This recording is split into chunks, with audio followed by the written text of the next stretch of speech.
Hey friends, this is Odie. I was just out here at my little garden admiring my little broccoli. I've never grown broccoli, and I got a little broccoli head, so I'm pretty excited. The other thing I thought I would share with you, now some of you are pros and you know better than I do, but I learned this last year. I planted these onions, and I didn't plant them too deep, but it's rained a lot, so now it's pretty impacted around my onion. So what I'm going to do is I'm just taking my finger and kind of just going around the bulb area and getting it loosened up.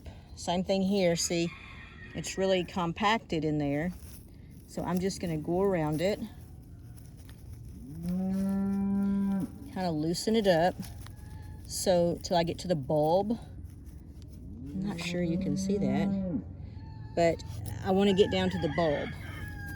These are some radishes. These are radishes, and I thought my chickens got in my garden and scratched them all up, and I thought they had ate them, but they just scattered them. So they're coming up, we'll see. So see, I got this. So all of my onions, some people call this spooning, I guess because they take a little spoon and just spoon out from around it, and that's gonna let the onion bulb grow bigger around. This is just grass. And I'm just doing it to all of them. And the rain, which I'm so thankful for, it just compacted them down in there. There's some cilantro. This come up all by itself. I love cilantro. My potatoes are coming up. Those haven't, and neither have those. And then the same thing over here.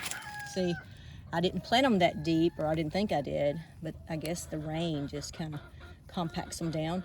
Last year I grew these onions in this raised bed, and I was very pleased. They were the largest I'd ever grown. Certainly nothing like in the grocery store, but at least it was probably about that big, probably. Nice size that you could use cooking. So I'm just gonna go around them and give them some room to grow. I'll just keep doing that. Ants. So I wanted to share that with you. We were so thankful, got about maybe 2.5 inches of rain. And it's amazing what rainwater does for your garden. Everything just grew and just greened up and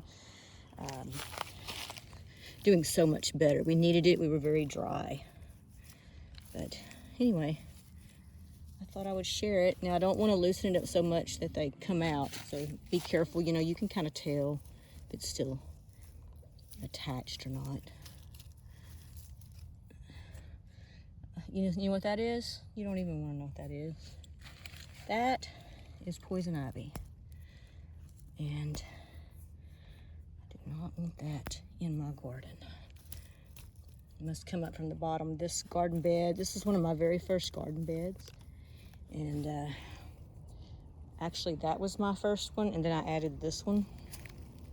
This soil's been more tricky over here, and I get more junk growing up from the bottom of it. So probably from all this. That's kale. This is kale. I picked some kale off yesterday. I think I'm gonna come pick some more, make some kale chips. Marigolds for pests. Those are radishes. Purple cabbage, I hope that makes it. This is kale. This is grass.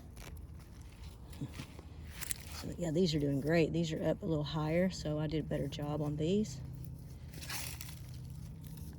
This side. So we want that to come out and not just up. There's some purslane.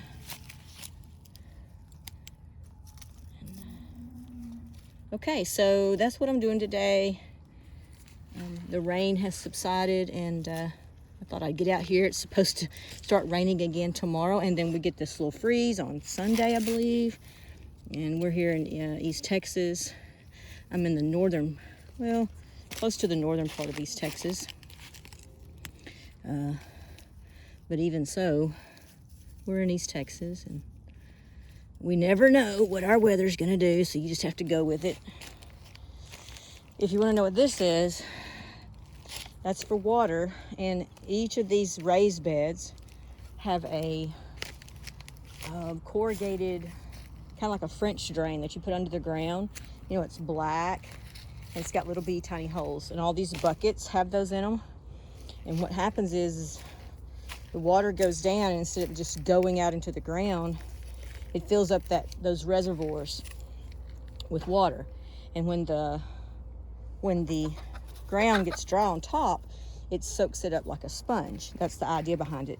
And then so oh, look, a tree frog. Can you see him? Let's see. Hey, little tree frog. I don't know if you can see him or not. Let me see if I can get it.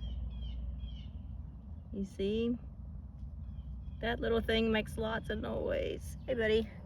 I always get them out here. Nothing in that one. But anyway, that helps you when it starts getting real dry. You put water in here, it goes to the bottom, gets in the reservoir, and helps keep it moist, and it works.